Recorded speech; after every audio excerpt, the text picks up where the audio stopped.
Well, so I mentioned to you guys my last update video, I was looking at getting another project, and it just so happened that this is what I picked up. It's a 2007 Crown Victoria P71 that, through my best guesses and estimations, is never used as a squad or patrol car.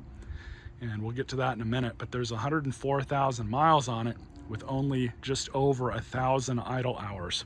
Now, normally, when these cars are decommissioned by state and local municipalities, whether it's a Crown Vic or any other car that they've used, the patrol cars will have a ton of idle hours. So it's not uncommon to see a Crown Vic patrol car with 100,000 miles with anywhere from 6 to 10,000 idle hours on it.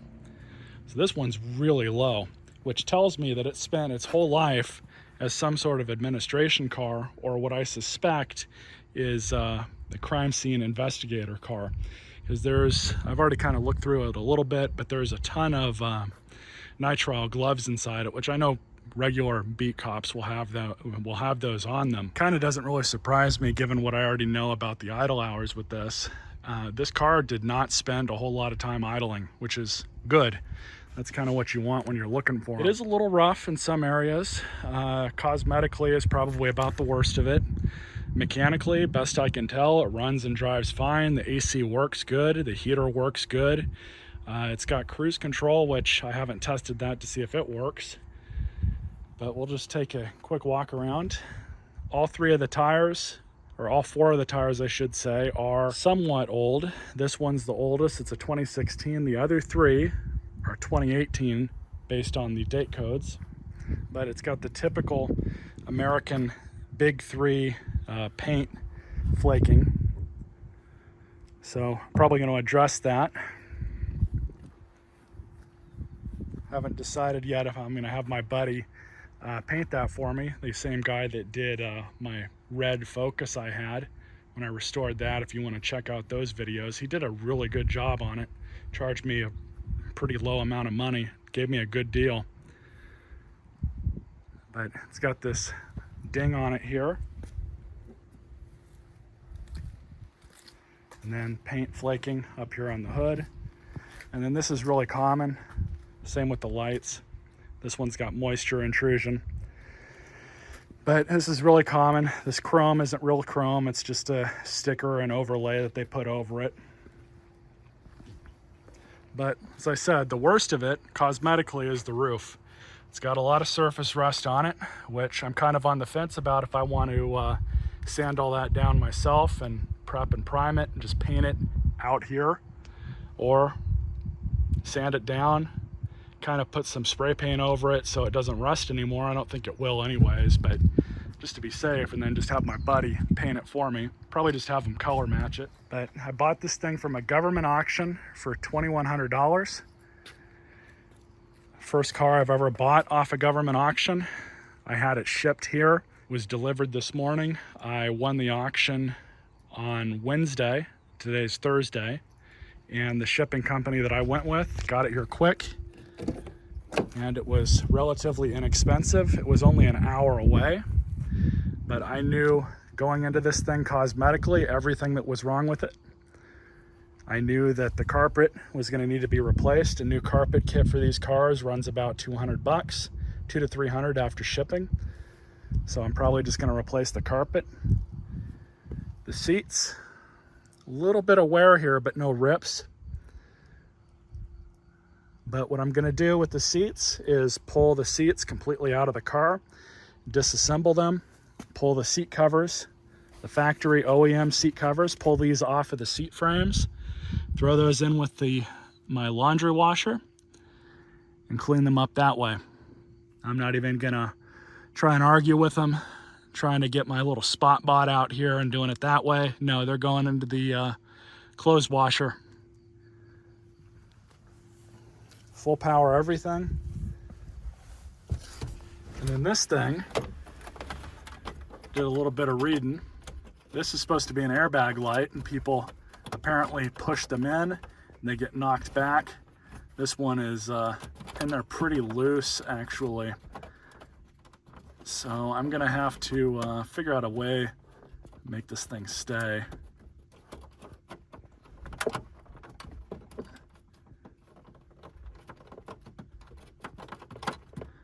that'll be probably a separate deal there.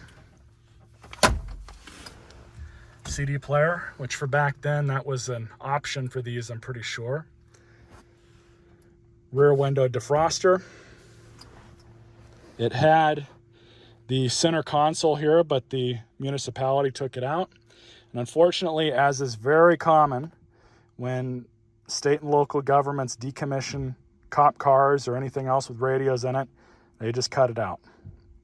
So I'm going to have to figure out if these wires are still live or if they disconnected the fuses before they did this, before they cut them. And then I'm just going to completely pull the harness out. I have no use for it. So a little bit more research. This box that's up here, this is a remote starting controller. PRO 2000KD is the model. And that has something to do with this, I presume. So I'm not too sure what's going on with this or where everything is for it, or even where this wire goes. I'm gonna have to figure that out. But that's gonna be the next thing I do, is pull off this panel here and just start looking at everything. There really isn't a point in me finding one of these center consoles to put back in, because unless you got radios in it, it's really just kind of in the way, in my opinion. What's good about these cars, 2006 and up, they were given tachometers and they were given quite a bit of a refresh.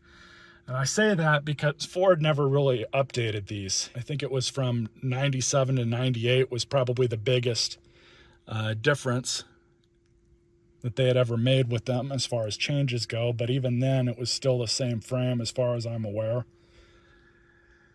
They didn't really change too much, but from 05 to 06, they changed a few larger things, you could say. And this gauge package was one of them. They finally decided to give people a tachometer, and that trailed over to the Grand Marquis and the town cars as well. So this did not have the rooftop lights, but it did have the interior lights. You can see the brackets here. I'm probably going to remove these. If they're worth something, I'll put them up on, you know, eBay or something like that. I'm not really too sure. But of course, as I said, they just cut the wires out, and that's how they decommission them. So I'm going to have to chase some wires and pull some wires through and just get rid of them. Back seat is in much better condition. I don't think that this thing had the plastic seats in it. And I say that because if you look real closely, there's some stains on this seat. I don't know if it's bio or not, but there's a pair of nail clippers. Some trash on the floor. But overall, I think I got a decent deal on this, especially given today's car market. I've seen in my area these cars go in, you know, really good condition, anywhere from $600 to $7,500. This one, because it's got such low idle hours, only just over 1,000 idle hours. That's how many miles, and of course the trip meter. We'll turn it on in a minute. But so I was told in the auction that, because they do their own inspection, the auction company does, they test it, see if it runs, starts, drives, they look under it, see if there's any leaks, any obvious damage, and they're actually pretty thorough. For an auction company that's trying to sell cars for, you know, state and local governments or whoever decides to use their services, they do a pretty decent job. However, one thing that I was counting on was this car having a bad battery. And because of that, because of what I read in the auction, I pulled out, of course it's the wrong group size, but I pulled out my spare battery there, put it on the charger just to get it ready. But it turns out the battery's fine. But they said that it wouldn't start without a jump, and I just got into it. My dad drove it back here after the guy dropped it off the trailer out in front of the house, and I got in it and started it, and runs just fine. Wasn't any hard cranking or anything like that. I checked the transmission fluid. It doesn't look, you know, like it was just changed 1,000 miles ago. It looks like it was changed pretty recently, within 20,000. Little bit of brown to it, but there's still quite a bit of pink, and it's nothing to really write home about. I'm not concerned about it. The battery sticker, I believe, was over here, 10 of 2020. Now here there was some grounds. I believe this was for the wigwag, or what they call the wigwag controller, which controls the flashing that the interior lights would do, the strobes. That has been removed. Thankfully, because it didn't have the rooftop lights, there's a little bit less wiring to deal with, but I'm gonna have to go through this and just kind of track down all these loose wires that are exposed to the elements, and I'm gonna have to figure out where they're powered from. There's gotta be a central power point for them, maybe a separate auxiliary fuse box. I haven't really looked into it, but there's a lot of information online about these cars, so I'm not really all that worried about that either. But I know that the car has been looked after because the washing fluid is damn near full. So that says something. Power steering fluid is at the proper level. Oil looks like it was just changed. Now, as somebody who works in government fleets now, when these cars are decommissioned, or when city governments decide that they're going to get rid of a car, they don't service them before they send them over to auction. What they do is they have their own metrics that they're looking at. In this case, it was probably mileage and the actual age of the car. This car is at least 17 years old, being a 2007, but they're looking at mileage and age, and I think that's why they got rid of this. They decided to throw it at the auction just because of the age, because that oil filter, it looks relatively new. So they were probably driving this pretty recently. They were probably using it, you know, doing whatever. I'm not sure what they were doing, but I do plan on reaching out to the city that sold it, their fleet department, and seeing if I can, you know, get the service records for it. They should willingly give it to me. I don't see why they wouldn't. If not, I can do a FOIA, or Freedom of Information Act, probably, and get it that way. So I don't have any plates on this car either, before I get too far ahead of myself, so I can't really take it out of the neighborhood. So I'm getting the title in 2 weeks. Then after I get the title, I could take it to my state's DMV and register it and put it in my name. And then, of course, because of my emissions rules, I got to go get the thing smogged. So I'll have to do that after I get a moving permit from them. This video is actually a little bit longer than I wanted it to be. Let's start her up. Zero issue. Battery's fine. I've got no reason to believe that this battery is bad. What I am going to do, though, is put it on a trickle charger. I'm going to take the trickle charger off the battery I got on the workbench and just put it out here and just let it sit. It's got power seats, which I didn't even realize until now. Everything works. That power window, that one, that one, that one.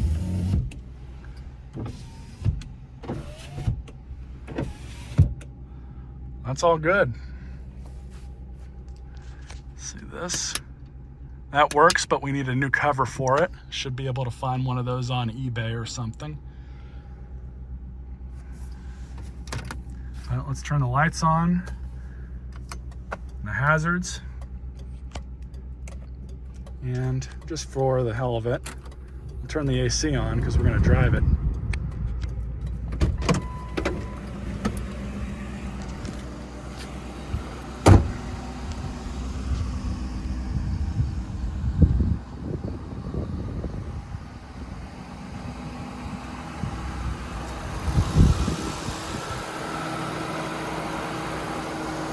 Oh yeah, and I forgot, Crown Victoria's, Grand Marquis, they have these marker lights on them.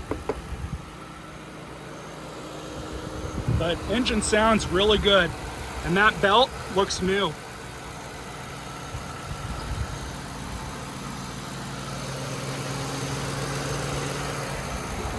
Now, one thing I will say that I will be looking at a little bit more, I don't know when Ford fixed it, if they ever actually did, but the intake manifolds like to leak coolant on these over time.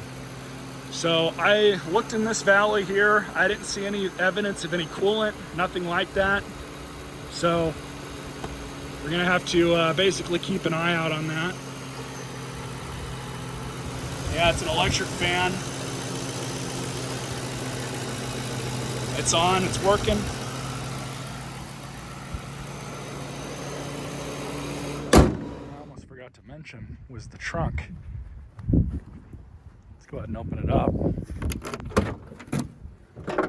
It's got the spare. I already took it out and aired it up when I aired up the other tires. Got the jack. I can't recall on these cars if there's anything below this panel here, so I'll have to check that. I know that, I don't know if it was optioned on this car, but a lot of the times these cars come with a equipment rack that goes right here. I'm not seeing any evidence of anything being back here with any wiring or anything like that, so that's gonna have to be, I'm gonna have to chase and look around for some wiring just to kind of see what's going on, make sure I cover all my bases. But it's pretty dirty back here. Box of what's left of some nitrile gloves. I can actually use those. I'll put them in the box that I have in the shop. But yeah, you can see they got into it back here. I'm gonna pull out all of this stuff and just have a good look at it. Make sure there's no errant wires running around. Let's take her for a drive. I forgot to mention, I did check all the tires and air them up. This one was a little low. It was 10 PSI, it's supposed to be 35. The other three were fine.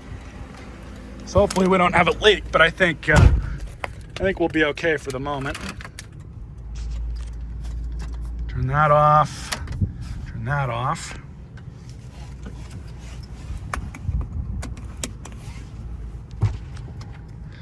Let's see, do my washers work?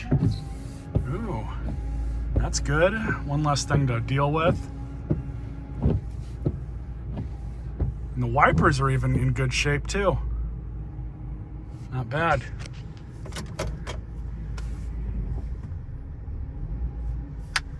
Reverse works. That's always a good sign. Let's see if the parking brake works. Yep.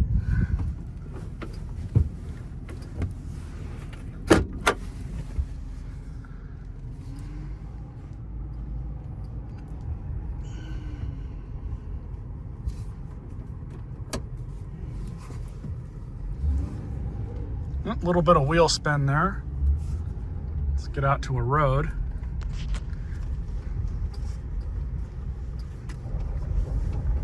Even with the cop suspension, ride's pretty smooth.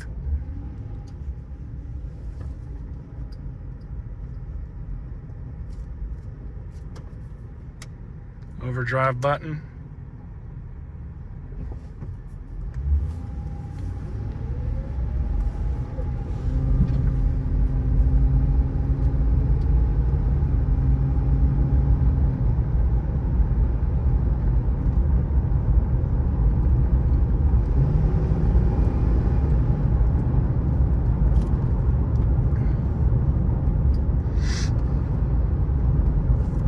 Drive straight.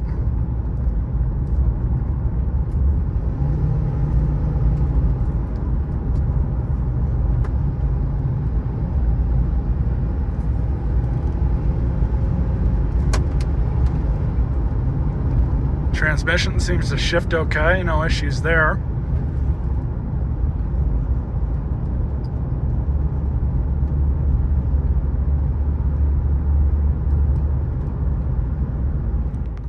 Just check the power mirrors off camera. They both work.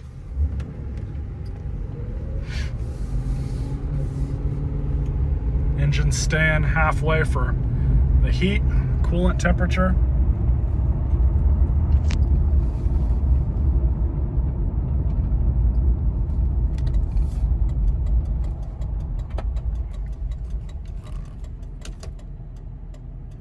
Right turn signal is probably dead, one way or the other. Front or rear, I'm not sure.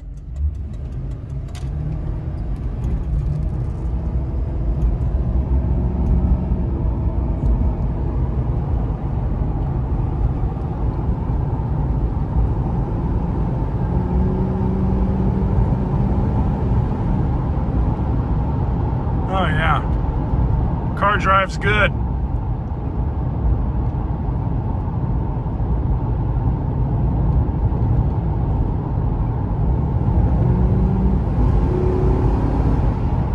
Kickdown's good too. Happy with that. Just put a couple more miles on it. Of course, the tire's flopping around in the back because it's not secured.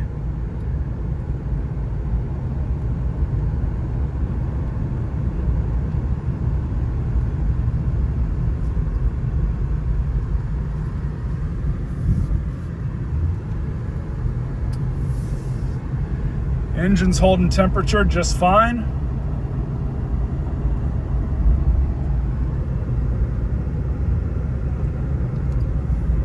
Transmission appears to be behaving itself.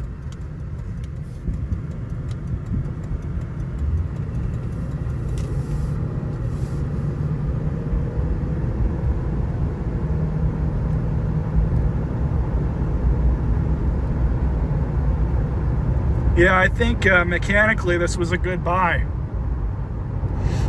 Not bad at all. See you guys back at the shop. AC works great. Coolant temperature is staying right where it should be. Heading back over to the shop now.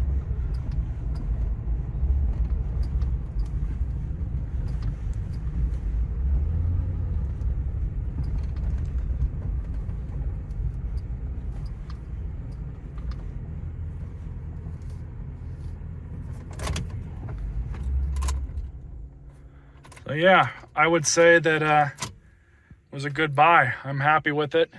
Needs a little bit of work and elbow grease, but should make for a lot of good videos for you guys. I'm gonna see if I can get the maintenance records from the city that I got it or purchased it from. That way we can figure out what all's been done to it. But honestly, like I said, mechanically it's great. I tested the cruise control off camera, that works too. The only other thing is that turn signal, which we can check that right now.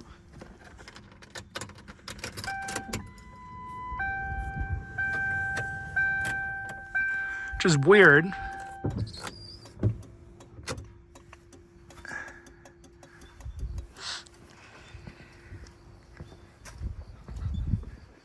That works. Back one's working too. I don't know what's going on. I would guess it might have something to do with the maybe the police lights that were pulled out.